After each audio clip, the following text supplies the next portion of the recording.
You've been home for a couple of years now, buddy, but you're still fighting the war. Hello, everyone, and welcome to Shoulder, Untold Stories from a Forgotten War, a product of Grumpy Combat Veteran and Friends. At Shoulder, we share personal stories about the ways in which war affects us. I am your co-host, KK, and I am riding solo today because we are a big fan at GCV of allowing people to take a knee when they need some time, and our good friend Will is taking a knee, so I will be doing this episode by myself. Luckily, I have no fear because I am joined by the only Jennifer Lawrence that matters in my book. And we are going to give you guys a really great conversation about what it is like to treat veterans and people in the military, especially in the wake of the Afghanistan evacuation. So welcome, Jen. We're super excited to have you. Thanks for having me. And I will give you guys a little bit of a background. So Jen is an experienced clinical social worker with a demonstrated history of working in community-based mental health services, higher education, the hospital healthcare industry, and the humanitarian space. I can see where that wouldn't be stressful at all. A little bit of everything. She says she's passionate about suicide prevention training and eliminating barriers to services for traditionally underserved populations. She is skilled in clinical interventions, public speaking, clinical research, psychotherapy, and teaching. So welcome, Jen. Thank you. Thanks for having me. That was a really good and not intimidating introduction at all. Not least bit. So my first question for you, and I'm just going to jump in because I'm so excited that you're here. Is what first compelled you to get into the mental health space? And then what was it that sort of oriented you in part towards the veteran and military community? Yeah. So I always joke with people that I don't have many skills outside of being a people person, right? Except that long list. I'm not good at math. I'm not great at science, so it eliminates a lot of industries for me right off the bat. That's fair. So, That's fair. Actually, my mom's a social worker. So I grew up kind of, in that world a little bit, seeing what she was doing for people. She works in the elder space mostly, which is incredible. It's hard, but very rewarding. So, I really had that example growing up. I went to school. I got my bachelor's in psychology, just like many other people. And I would have loved that. I did communications. So, see, yep. Not a skill in my book. So there we go. Everybody has their place, I believe. So yeah, I went to school for my master's and was really fortunate to get a lot of different experience. And actually one of my very first field placements when I was in grad school, I was assigned to work with a veteran. And I have some family members who are veterans, but, kind of in the mental health space, in the clinical world, this was really my first entry into working with a veteran. And he was incredible. He was challenging. He was tough. I was, like a 22-year-old first year master's student. Yeah. And I just learned so much from him. He was so great to work with. We were together for the year. I saw him for weekly therapy. And we just were able to build such a great relationship. And I thought to myself, wow, this is a population that I would love to continue learning about and working with. All the different nuances, the trauma that people bring into that space, the trauma that they had before they joined the military, the trauma that happened to them during their service, and then seeing the cycle of them leaving the military and really truly grasping for some meaning and sense after that service to their country. So that was kind of my first foray into working with this population. And, I think I'm fortunate because each place I've worked since then, I've had interactions, obviously, with many different populations, but really the one consistent population has been the military and veteran community. So that kind of led me to my journey of where I am now and having done a lot of work in supporting veterans, active military, and, just being able to, I think in a way, give some support to them and, give back to the community in a way that I'm able to using my skill set. I wonder if that veteran is out there and he knows that he helped to shape your entire career field. That would make me feel like I was winning therapy. Right? Exactly. Which is always Isn't that the goal? Yeah. Just to feel like that. I love your story though, because it reminds me a little bit of mine, which is that I don't come from a military family. I had a grandfather who served at Pearl Harbor, but it wasn't something that I was aware he really talked about.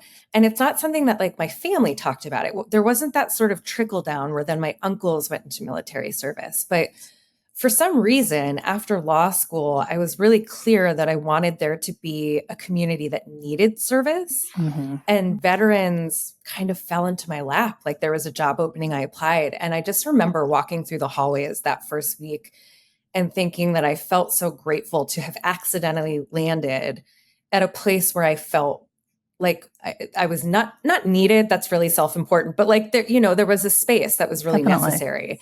And so I felt the same, I think, sort of calling that you did. My question is, as you're a 22-year-old practitioner, okay, dealing with a veteran who I imagine is older than you and a tough sort of audience, what was the hardest part of that first veteran experience for you?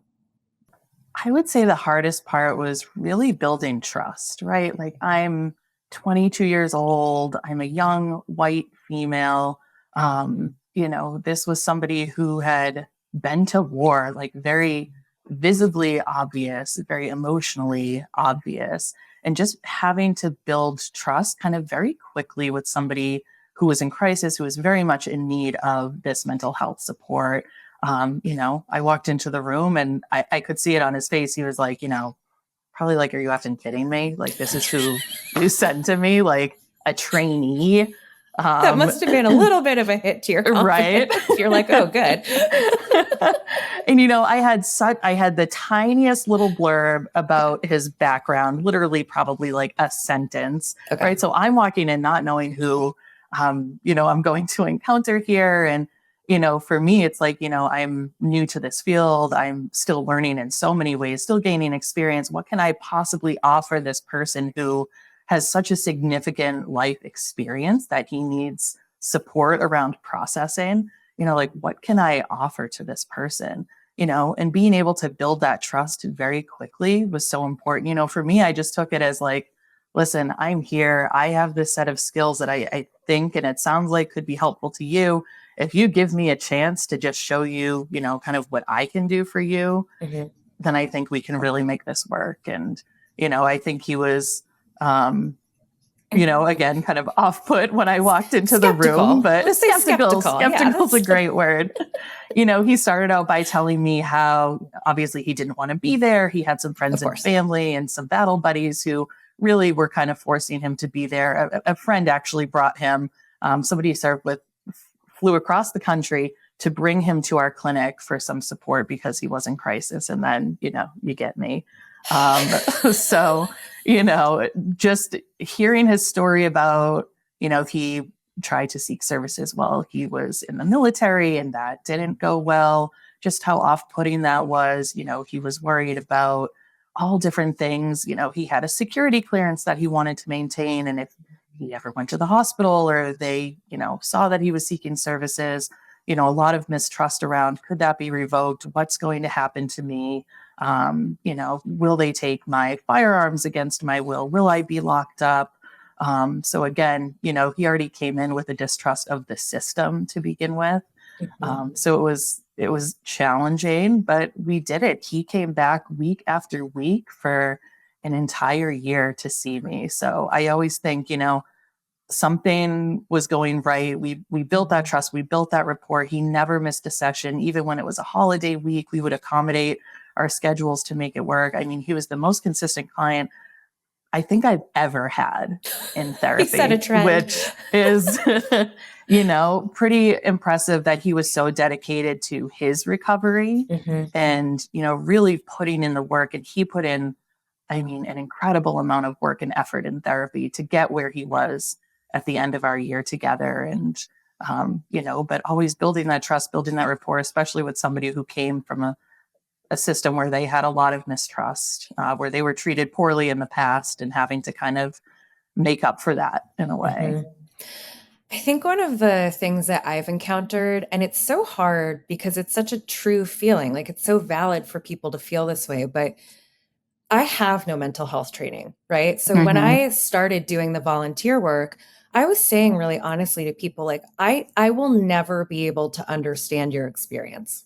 And I try really hard, right? Like, I've worked at the VA for 10 years and I did this volunteer work and I read the books and I watch the movies, but it will never be that same understanding of I have also been in combat. And so I think that really contributes to that sense of like, well, why am I seeking out this person's help when they can't really understand? And I think that's really fair. One of the things that I also butt up against a lot, and I think you spoke to a little, is that there is a really fundamental mistrust of the system. A lot of times when I came in and I said, like, hey, I would love to support you, their comment to me was, but you'll never understand.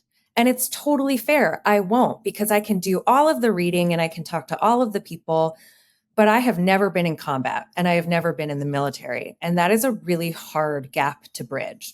So if a loved one comes to you and they say, look, I really want to support this person who's been in the military, but I don't know how to get them to that place of trust, like, what guidance would you give them?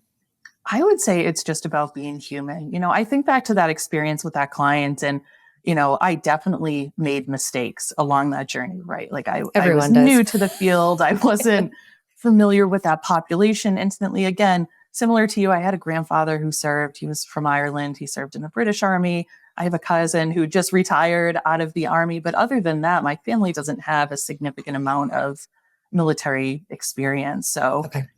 going in to talk to this guy, not having a great frame of reference. I remember one of our first few sessions and I said to him, he was telling me, something about kind of being in the military, being in combat. And I said, I totally understand that. I get that. And he literally sat back and he was like, but you've never been in the military. You've never been to combat. And I was like, Yep. well, no, full panic. Did I just lose Of this course. guy? Of Right. course. And for me, it was like, I can conceptualize, right? I can conceptually understand what you experienced, right? That's I fair, can see yeah. it from an outsider's view, but you're right. I don't truly understand what that feels like, what that looks like to be there, to have that fear, to, be so fully immersed in that experience. Right. So I think, language is important. And I tell people that. And I think it's, if you're supporting a loved one who has experienced trauma, I always encourage people to, do some research, go to some trusted sites, learn some of the language that you can use to be supportive, that's non-judgmental, right? Because sometimes we say things that comes off as super judgy and you're like, Yep. I definitely didn't mean it that way, but you don't know what you don't know. So getting Yep. some of that education can be important. And I always tell people too, like, it's just about being human, right? There's almost nothing that we can't come back from. If we have good intention, we're doing it in good faith, and it's with somebody that we truly care about it and trying to support, right? So I was able to kind of walk that back and, not give an excuse for why I said that, but, be able to explain like my mindset and then say, you're absolutely right. And I'll never know that. Mhm. And also, it doesn't mean that I can't be here to support you while you Mhm. experience that, right? Mhm. And I remember, months and months later, we had talked about him going to almost like a peer support group for some people local in the area.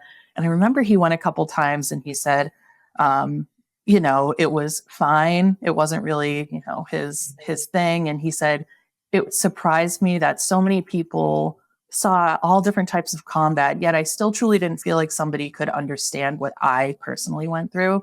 We were able to have a great conversation that, like, it's so individual still, right? Just because you and I might experience the same event at the same time doesn't mean our takeaway from that is going to be the same. And I think people kind of, misthink that sometimes, just because we experience this together, we must both have PTSD. We must both have these same triggers.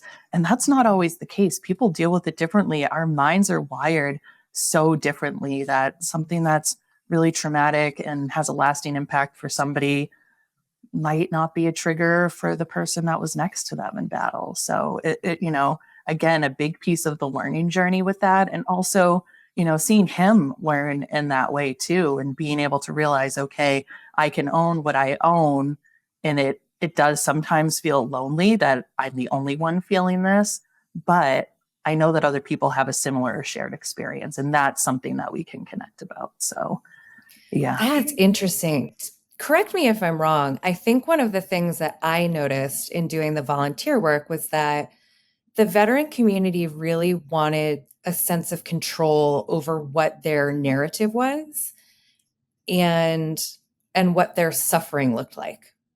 So there were times where I would come in and I would say, "Oh, like I have PTSD," because sometimes the response is like, "Well, you'll never understand what this mental illness is." And I'd say, "I can understand what mental illness is, though. Mhm. Maybe not yours, but there was a really deep need for veterans to feel a sense of autonomy about what their experience was. And it took me a really long time to learn that. And I regret that. I wish I had picked up on that need sooner, because there is a big feeling of like a lack of control sometimes when you're dealing with mental health. And I think that that was one way of sort of giving it back to themselves. And I wish that I had sort of flagged it that way and given it the respect that it deserved. Yeah, that's such a challenge, right? And I think we've seen like a shift in kind of those feelings over the years, right? I feel like, very soon after post 9/11, it was these poor veterans, they're injured, they need so much care. And then we saw a shift where the veterans were like, I mean, sure, I need support in some ways, but here's how I can still serve. Here's how I'm taking ownership back over my experiences. We saw the number of nonprofits in the military and veteran community skyrocket post 11, which I think is incredible, right? Because it gives people that community, that place to connect, that place to have this shared understanding. I experienced this. Maybe we didn't experience it together right at the same time, but we have this group of people who truly does just get it.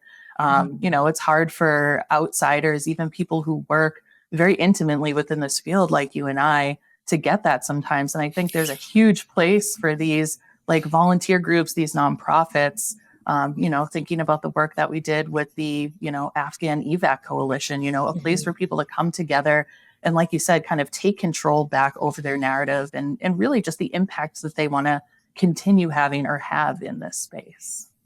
It reminds me of our last podcast guest, which was a Vietnam tunnel rat. And it's so interesting and so lovely. And one of the things he was talking about was his hat, which says Vietnam veteran on it. And I think that's like such a common thing to see veterans who have some sort of an identifier, right? And I've never really understood where that came from. I thought it was just about like possessing your identity. And Steve said really clearly, he said, no, this is my way of telling other veterans out there that there's somebody out there like in front of them who can understand part of their experience better. And it makes them feel more comfortable approaching me when they need support. And it was such a light bulb moment, because you always pay attention to when veterans like put that information out there. And I never really understood that it was actually meant as like a safety mechanism for other veterans in part. And that made me feel like so encouraged that they were out there trying to contact each other and support each other in like such a visible way. It made me feel safer. One of the things that you had said about your former patient was that he fully admitted that like, yeah, a friend kind of brought him, right? And that's not uncommon, right? Like there are definitely Absolutely. times when the people with like can look at things a little bit more objectively and say, hey, you're now in a moment where we're going to get you some help. So for those veterans who like come into your office and like, I don't want to be here. This is not something that I feel comfortable doing. I don't think this is going to help. Like, what do you say to them to make them feel more comfortable in just the fact that they're seeking help from somebody? Like, how do you make that feel more accessible to them? I'll say probably, and again, I'm not great at math, but probably 99% of the veterans that I've seen have been brought in to me by a friend, family member, or a battle buddy, right? Very rarely do I get people who reach out on their own. I definitely have, which is incredible that people have that insight, that have that drive. They want to, do some work around recovery or feeling better. But I would say the vast, vast majority are brought in by somebody who cares enough about them to essentially like force them through the door, right? And my message to people who come in, who are sitting in front of me, who are like, this is stupid. I don't want to be here. I don't think I have a problem. I don't think this works. I'm just here because my buddy forced me to be, and like, I always think there's at least a little bit of compliance, right? There's a little part yeah. of you that didn't run away, that didn't drive away, that isn't leaving my office right now. And, what I say to people is like, just give me a chance. Let me tell you a little bit about myself and what I think that I can offer you. And if at the end of the day, at the end of the session, at any point in our time together, you feel like it's not working, I can connect you to somebody else. I can get you involved in a nonprofit, or we just kind of end it, and you go on your way. But, my message to people is like, just, give me a chance Yep. to show you what I think could be helpful. And again, it's not because I know better than them or I know them better than they do. I always tell people I have a specific background and a specific training, and this is a way that I can contribute to the community at large, right? And I tell people you have a specific set of skills, whatever that might be, on the civilian side of things, on the military side of things that I don't, that you contribute to society. So let me, help try to do my part and see if we can make a connection with that. And I would say it's not 100% of the time, right? Because sometimes people just aren't ready to engage in that therapy, to admit to themselves, to do that work. But I would say a pretty high percentage of people are willing to kind of give it a try and sit through some of that initial discomfort and just kind of hear me out and hear what I think could be helpful. I always went back to like, I hear that you don't want to be here, but you are here. So let me at least like try to make the interaction valuable to you. And like, again, because I'm not an actual practitioner, like I was very open to feedback. So, but I just wanted people to know that like, I hear you that you don't want to be here and that's fine. Like it doesn't offend me. I totally understand it. And you can leave whenever you want. And I think that that like sense of autonomy is so important, especially when it comes to mental health. Like a person needs to be ready to get that help. And we can do what we want to sort of like push them in the right direction, but that doesn't mean that they're like always available to get the help that we want them to. It's true. I think one of the things I also am still learning, and it's been a really hard lesson, is the impact of retirement on a veteran's mental health. I think there's the perception just broadly that like it's actually military service that's the hard part. And once you get out of it, you can sort of like unclench and decompress and you get your life back. But my experience is that it's not really this magical positive shift, and it can actually be really hard for people. So if you're speaking to like what that retirement experience can feel like what have you observed? I always think, any change in routine and habit is hard, especially when you have been part of the same routine and habit for 4 years, 12 years, 20 years. And now you're leaving pretty much everything that you grew up with, essentially, right? We think of the age of veterans, and it really is young adults, So right? little, People go they into feel like babies service. sometimes. Yeah. I mean, in their teens, in their 20s, a little bit we see later on, 30s, maybe 40s. But, these are people who like your brain, your frontal lobe is still developing into your 20s. Now you're ingrained in this culture, in this habit, in this routine. These are the people that you have lived with, worked with, served with for years. And now all that's being removed. And sure, you're like, oh, great. I don't have to shave every day. I don't have to do my hair a certain way. I don't have to wake up and do PT at 4:30 in the morning. This is going to be great, right? And then people have such a feeling of like loss and grief. And I think that's something that's not talked about almost at all or nearly enough, is that there is a real period of grief and loss. For people who hate their service, who can't wait to get out, it's still, you're losing something that was such a significant part of your life. And not that people have to dwell on that by any means, but I think that's where we see people really struggle, right? That loss of habit, that loss of routine. I think it definitely helps if you have something else that you're going to, if you are going to work or to school, but it takes time to set a new routine and a new habit, or it takes time to get into that. And I think we don't give that nearly enough credit as being something that people struggle with physically, emotionally, mentally, right? We're used to eating the same type of food at the same time. And now you're on your own to figure all that out, right? Yeah. You are used to doing X amount of physical exercise a week, and you get out and you're like, great, I don't have to do PT anymore. And then all that like brain chemistry, those hormones, your body changes so much if you're not kind of tapering off that, or, keeping some of that physical exercise. And, when our bodies don't feel good, our minds don't feel good. And it's just kind of this vicious cycle that, I think we don't prepare people at all for when they're leaving the military. I saw myself smile. It's not because I'm like joyful at what you're saying. I think it's gratitude, because you're so right. Like, I think we look at retirement as just an obvious celebration point. And yes, it totally should be, because like you have accomplished something significant. We also need to realize that like a lot of people, when they join service, they are only 18.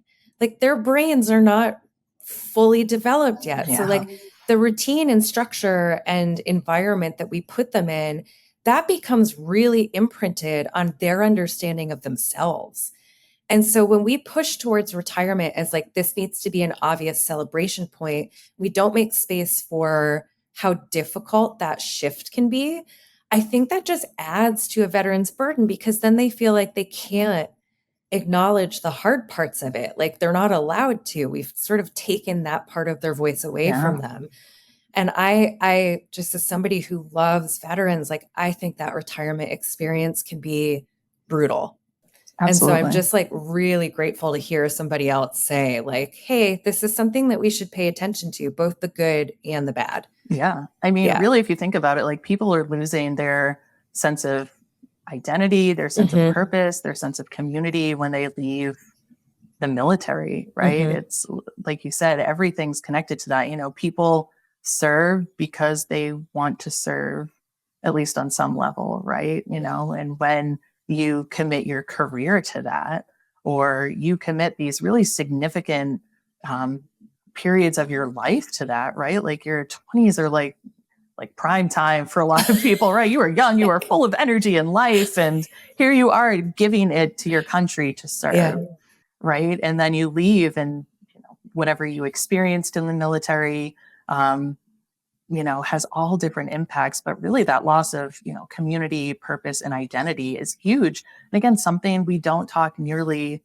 enough about. We don't prepare people for when they're leaving that, and they have to find all three of those buckets on their own somehow.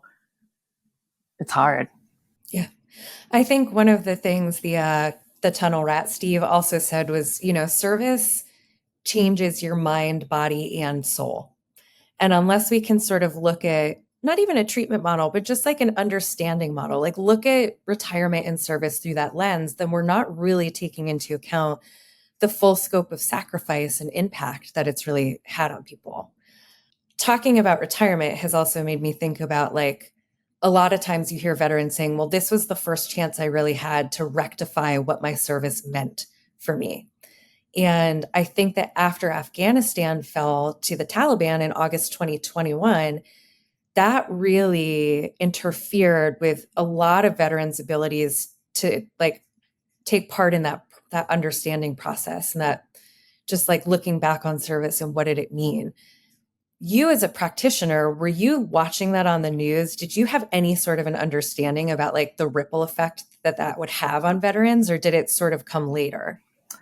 I would say it came pretty immediate. I do some work for a few different nonprofits or groups of veterans, and, just kind of seeing a bit of the lead up to this. And then, seeing it on the news, it was just like right in front of you, right?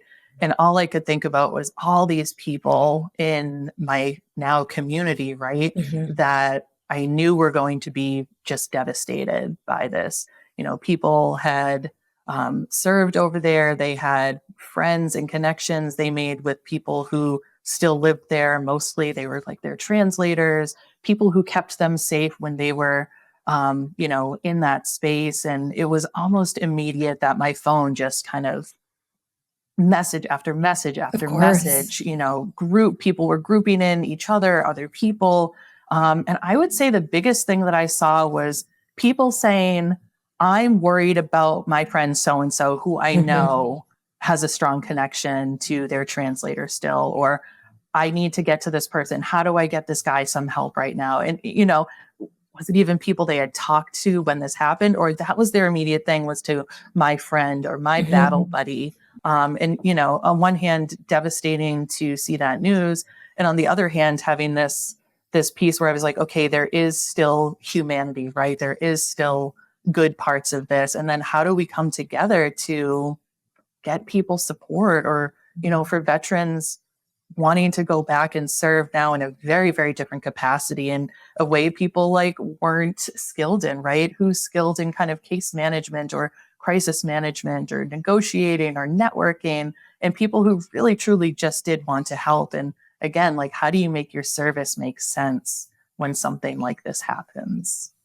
It was such a challenge. And I just, the broad social theme, I think, was that civilians were like, this is unfortunate for Afghans, but this is what should be happening. Bring our soldiers home. Yeah.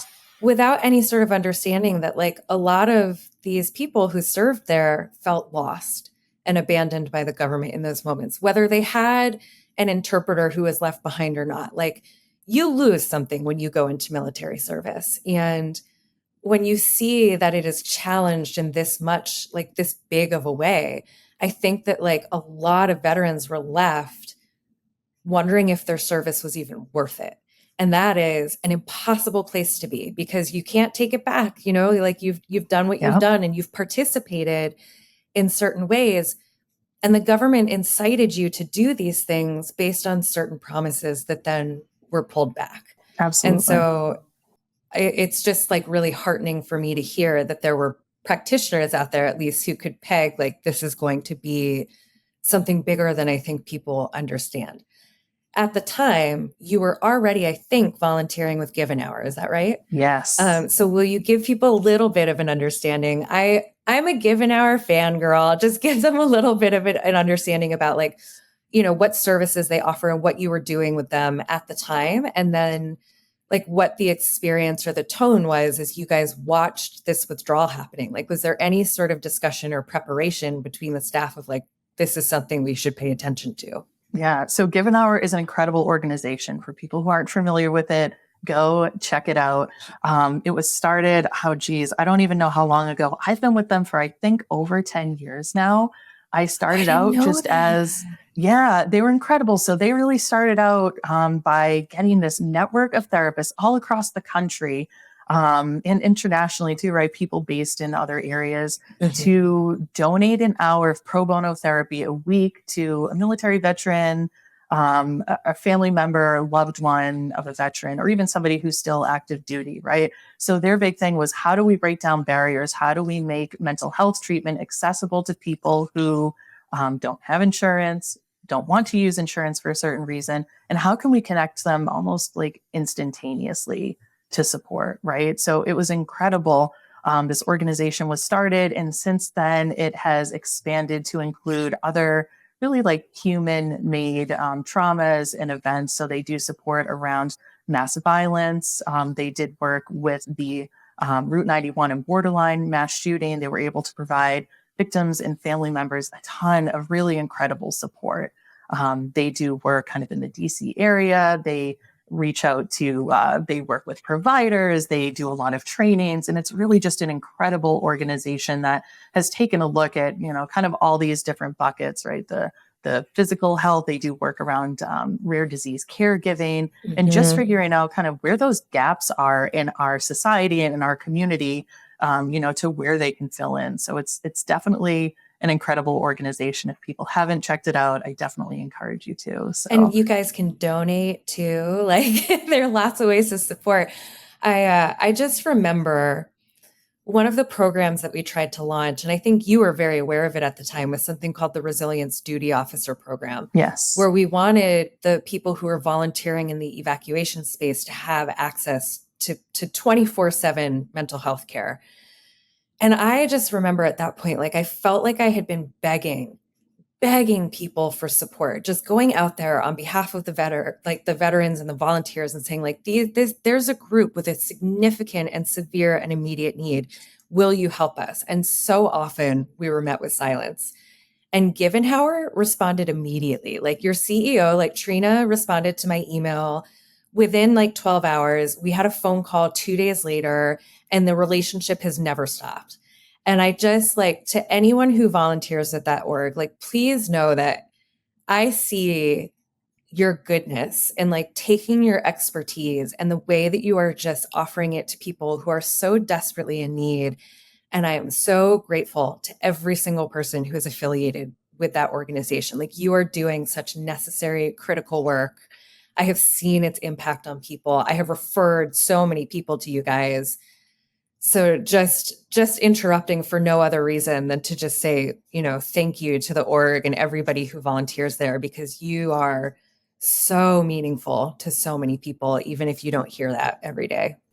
Yeah, I would say, my service, volunteering and giving my time to Give an Hour has been probably one of the, if not the most impactful place where I have felt like I could give back to my community, right? I believe it. Yeah. Again, using this certain set of skills, and they're incredible, right? Like responding to you, supporting you. I think I did that RDO training. Yes, you did. For you all. Just seeing that they're so willing to jump in. And again, like, where are the needs in the community? Who are we hearing from? And, this is right up the alley of serving veterans and military members and their loved ones, to be able to provide that. So pretty incredible work for sure. I would say you were probably one of my primary contacts when I was doing the resilience work. And I'm sorry about that, because I know that I had like no boundaries, being like, Jen, we need more help. What can you do here? And I was just completely unashamed to get on my knees and like beg people. And you responded so often. Like, you did the RDO training for people, but you also helped with like a lot of our virtual support group events. So I remember on the first anniversary of the withdrawal, we had a wellness day, and we had multiple support groups for people based on different themes, so that they could come and sort of talk around, the other volunteers and what their experience was. So you were really involved in offering mental health support to those volunteers. If somebody were to come to you now and say, Jen, like, what was that experience like? And what did you observe from the volunteers during that time? What would you tell them? I would say it's probably one of the heaviest clinical experiences that I've had. I'm sorry. I know. I'm so sorry.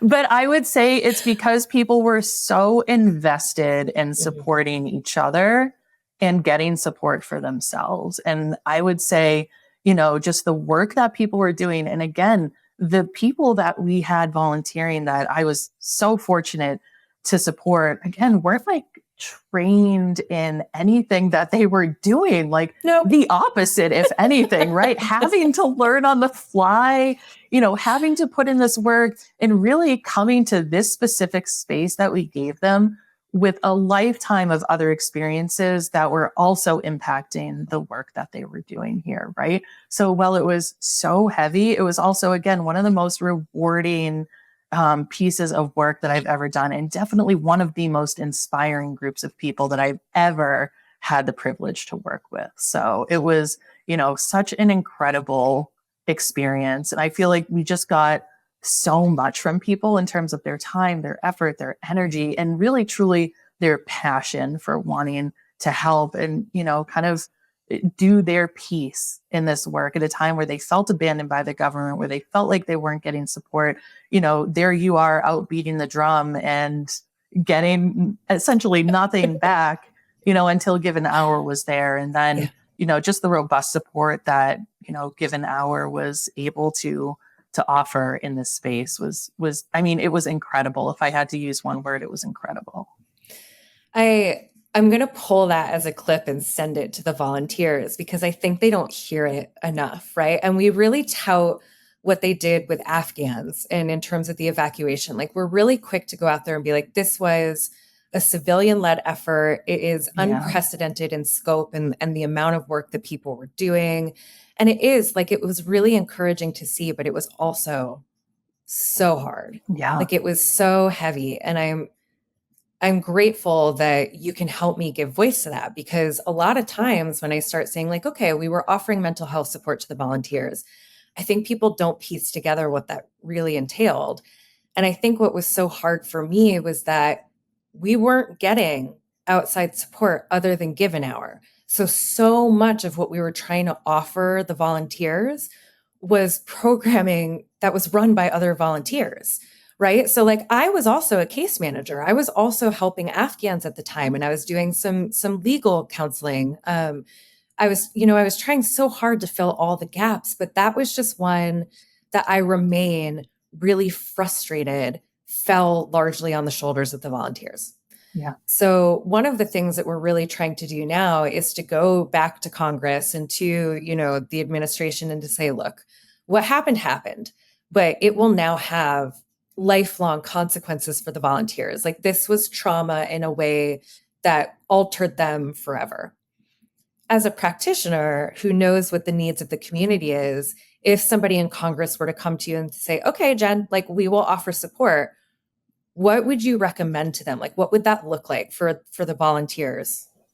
I think, funding is always the biggest piece of everything, right? And I believe that there is money in the government that There has to be. that they can give to this. I mean, hands down, there is money. And I think that and in most of our society is like this, I would say, prioritizing mental health and support for these groups of people, right? These are groups of people who are easy to overlook and they are easy to underserve, right? These aren't necessarily people who were in combat, even though we had a good amount of military veterans amongst our ranks. We also had like random civilians who somehow found their way into this work. Here we are, right?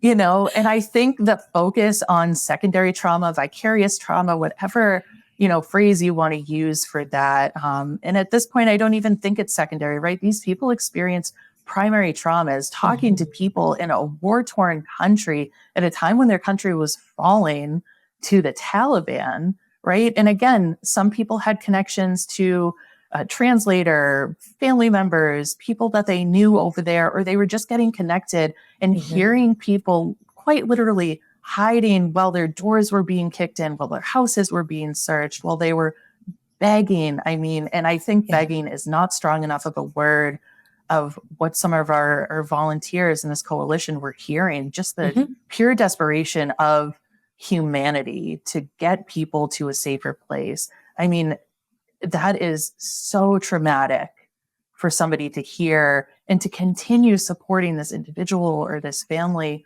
through the time that they worked with them. I mean, the immense trauma that comes for that, right? We know trauma changes like parts of our brain and the chemistry in our bodies. We were supporting veterans in our group or civilians who weren't sleeping, they weren't eating, they had taken time away from work because they just couldn't concentrate. Their family duties were falling to the wayside. I mean, just the physical and mental toll that this work was taking on people. And I think that, as a society, as a government, we're not putting, any credibility on that. And I think that is so overlooked. And I think that, vicarious trauma, hearing about what somebody's experiencing there and going through, but also, quite literally like being a part of that when you're talking to somebody, when you're on the phone, when you're hearing that as well, people's sense of safety and security, it's hard to get that feeling back once that's been breached, right?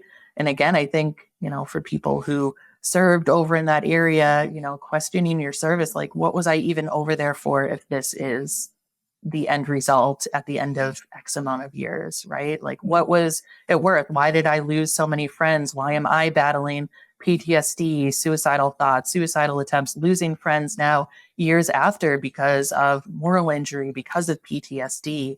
And, how do you make sense of that? So, for the government, anybody, really prioritizing the work that these people have done, continue to do in that space is huge. Again, thinking about underserved populations that are easily overlooked, it's groups like that, that truly do need support, and funding is a big part of that, right? Getting them the support that they need and deserve. Yeah. I think one of the things you said that I really caught me a little bit was we tend to refer to what the volunteers went through as secondary trauma because they're not the people who were experiencing it firsthand. But they really were, right? Like Absolutely. I've never been in combat. I didn't know a lot of the families I was working with, but in the past 3 years, like I have listened on the phone as a family is hunted by the Taliban Yeah. and the male lead of their family was shot and killed. I have seen videos of women in the midst of being raped. Yeah. And there's this sense, I mean, it's such an immense helplessness because you know that this is happening and you're seeing it and you're part of it, but there's nothing you can do but bear witness to it. And so I think a lot of the volunteers felt this immense responsibility to do just that, to bear witness to these moments. That's why we weren't sleeping. It's why we took every phone call. I mean, the boundaries that we set were nothing because we didn't want to take away from the people who really needed more than we could even offer. And we were offering all of ourselves. Yes. Right? Like a lot of the volunteers lost parts of themselves to this effort. So I just am happy that you flagged it as primary or personal trauma, whatever the term is, because I think that that's far more of an appropriate descriptor given what that experience was. One of the things that we focus a lot on too is the notion of moral injury, because and I had never even heard the term, right? I've worked in VA affairs for 10 years, right? But moral injury was not once on my radar until a veteran who had been in Afghanistan at the time of the withdrawal said it to me. Mm-hmm. And we're still really working to get people to understand what moral injury is and how it's different from PTSD. So for somebody who's coming to you and just hearing these terms, like how would you differentiate, like this is what the moral injury is in this situation. Here's how it is different or overlaps with PTSD. But like, why should we be paying attention to moral injury right now? Maybe I'll start just by giving people kind of a quick textbook definition of what moral injury is. Moral injury really refers to the social, psychological, spiritual impact of events, oftentimes things that involve any sort of transgression against somebody's own deeply held moral beliefs or values. Oftentimes it's like feelings of betrayal of your own moral beliefs or your own value system. And these often occur in really high stakes situations. So, we hear a lot about this from veterans who have served in combat, right? They're asked to do something in the name of service. They're given an order, and it's something that is against their moral belief system. And it's hard to reckon with that, right? You are there to do a job. You've committed your life to carrying out this mission, and somebody's asking you to do something that you truly to your core do not believe in. And how do you reconcile that within yourself, right? I have a veteran who often refers to moral injury as more of like what's happening like in their heart. Whereas he says PTSD is happening more in his brain, in his body. Like moral injury, he says, is truly like in his heart, in the core of his being. And really, how do you reckon that, right? Like it's so powerless. And oftentimes that there's, this massive loss of control because you can't control it, right? That's how it happens. If you could have removed yourself from that situation or done something to change it potentially, but also maybe not given the situation that you're in, right? Kind of bearing witness to these atrocities that were happening, for our volunteers, like you said, hearing that, just bearing witness, right? We had no other control. We had no other power. There was literally nothing else we could do besides bear witness to this act that was happening. And really, how do you like reconcile that parts of humanity are that evil? I mean, just pure evil in so many ways, right? How are there people and groups out there that are doing this to other people? And I think that's so hard to reconcile within ourselves. Like how do you continue to go on? How do you go grab lunch with your friends and have a good night out, knowing that people are being hunted or being raped or being killed or being tortured, among everything else that's going on, the famine, the starvation, the lack of resources, the lack of medical care. How do you like reconcile living your life still, Yep. knowing all that is going on. And I would say that's a big piece of what we were hearing from our volunteers too. Like, how can I continue to go on and have a good time when I know this is happening in the world? It was almost like a little bit of survivor's guilt too. Like it very much was that juxtaposition of like, I'm sitting across the table from like my kids, they're telling me about their school day, and I'm still thinking about what's happening on the other side of the world. And I think just to add more insult to injury, right, is like the Taliban, man, like they are just so inventive, right? But it's like Literally so inventive. the hits keep coming, right? So like we're 3 years out and it feels like every couple of weeks there's something different. There's either a different attack, there's a different assault, there's a different restriction against women who are now no longer allowed to talk in public. Yeah. You know, so like that moral injury of like, how did we allow this to happen? How did our government let this happen? It just keeps popping back up. Like there's not really been any time for recovery because it's just constantly devolving in ways that I am astonished by, like genuinely astonished by. So I think, and I love the way that I think your veteran put it, where it was moral injury is more about like an injury of the heart, which I'm going to ask this question. You might not have an answer, but a couple weeks ago, I did a podcast with the Reverend Dr. Michael Yandel.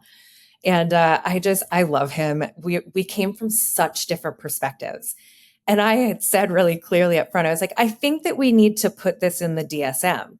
And he was like, I don't know, though, because for a lot of different reasons, including that, like, sometimes veterans, they don't want to hear that they have a disorder, right? So looking forward and like knowing what you know about this community, like, what are your recommendations for treating moral injury? Do you think of it in more of a like traditional clinical model? Like how do you think we can best help the people who are suffering from it?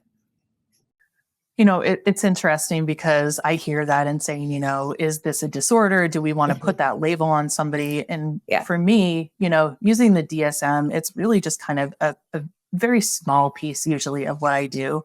You know, sometimes people come in and they describe all these symptoms and I can give it a name and it makes sense for them, right? Other people come in and they're like, I'm not a diagnosis. Yes, all this is happening to me, but I don't want a label. I don't need a label. And I think it's terrible that you're trying to put a label on me, right? Yeah. So it's interesting because it I think is dependent on the person too, and kind of maybe what they're seeking or what helps them make sense of what they're experiencing.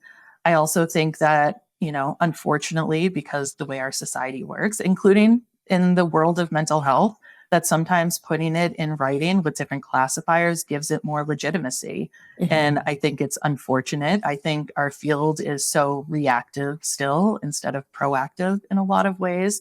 And I think it, you know, can also give additional training and funding opportunities if it is something that is kind of named in that way. And again, I think it's unfortunate that we are still there and it's not acknowledged on this greater scale. But, you know, I'm hopeful because I know that there's work being done about that. I know that there are, you know, colleagues of mine who are out there doing the work, kind of beating the drum, you know, trying to get this, you know, more on the radar because it's something, again, that's like easily overlooked, right? If you weren't in combat, how could you have trauma, right? You were listening to somebody on the phone. You were watching this on your computer. You were following the signal chat, you know, whatever it is.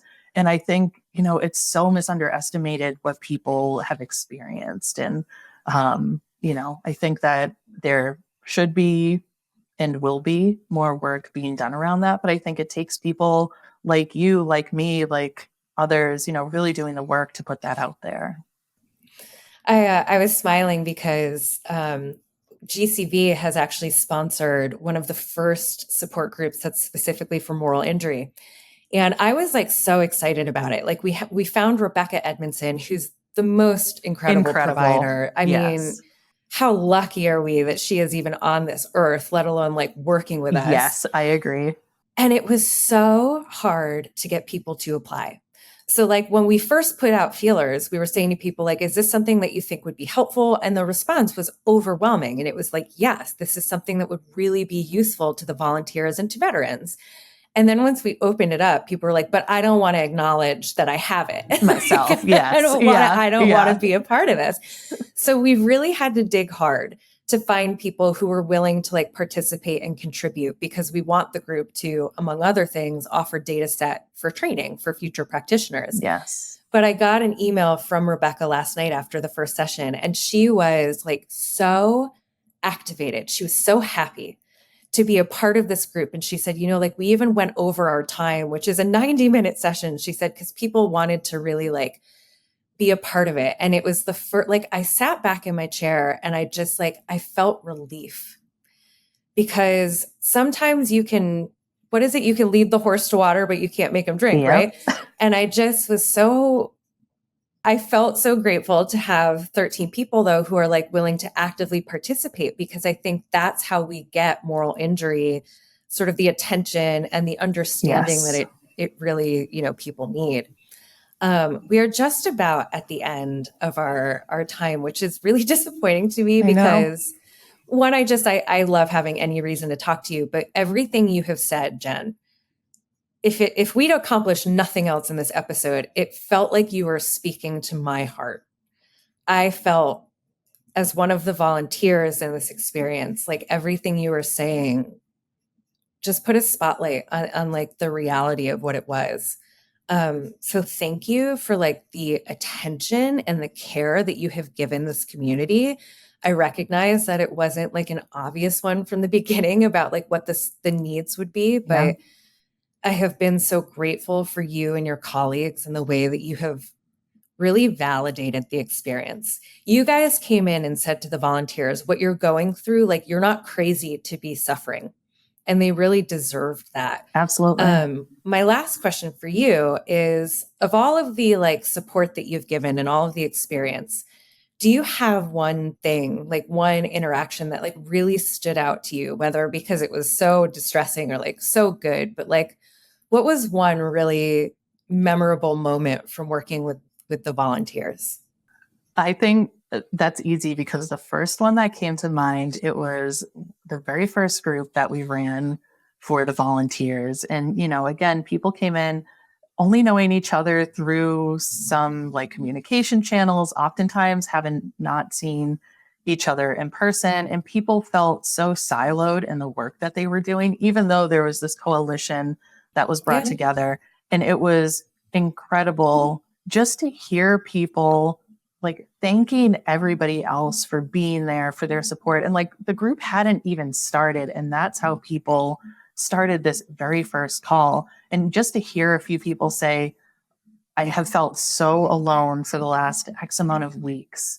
And just, I remember one person broke down in tears and just saying, I feel like I actually have a community that I can get support through. And just, for me, it was heartbreaking knowing that people had been doing, again, this incredibly traumatic work, essentially alone in a lot of ways. And then just to see the impacts that bringing together this support community had, I think everybody on the call, again, was just so heartening, right? Knowing that people were finally able to take a breath, like quite literally take a breath, take themselves out of that work for just 1 second, and, share in this space together. And I think that's huge, because I think at the end of the day, we're all looking for community. We're all looking for support. And, seeing people get that through the group was really, really incredible. Jen, your insights are so meaningful. I just like, this is an episode that I want to send to these members of Congress and to the Secretary of State to say, like, please, here, it's not just me saying this. Like, and these people and that sense of aloneness, like it persists for a lot of them, especially as like it's become more difficult to bring Afghans over. And now if people have been stuck in Afghanistan for 3 years, they have probably, they're going to be there for a while longer. So like a lot of us are at this stuck point. And so we feel like we can't quite start to heal, but we also like we've been alone in our efforts for 3 years. And so like the way that you guys have offered this sense of community, I hope that people can take from that, like the lesson of sometimes all you can do is offer a space so that people feel seen. But that on its own is exceptionally important. And I think that like the volunteers so benefited from having someone who was willing to sit and listen. So Jen, I know I just like, I'm always saying thank you and I'm always like, I'm building you up, but like you are a gift both to myself and to the volunteers. Like you came in, the word savior came to mind, which seems like a lot, but It's a like lot. I really do think though that like you offered hope to people Thank you. when they were in their darkest moments. Thank you. So thank you for coming on and like continuing to advocate for them. Thank you for the time that you give like underserved communities. I know that people are better for having you Thank in their you. lives. And to everybody else who tuned in, even though Will is not here, and Will, I think we can agree that I held this one down, buddy. So things are fine. But to all of our listeners, you guys have just been so supportive, especially with the mental health piece. Thank you so much for joining us and offering our guests a place to heal loudly. And we will see you guys next time. Bye. Bye.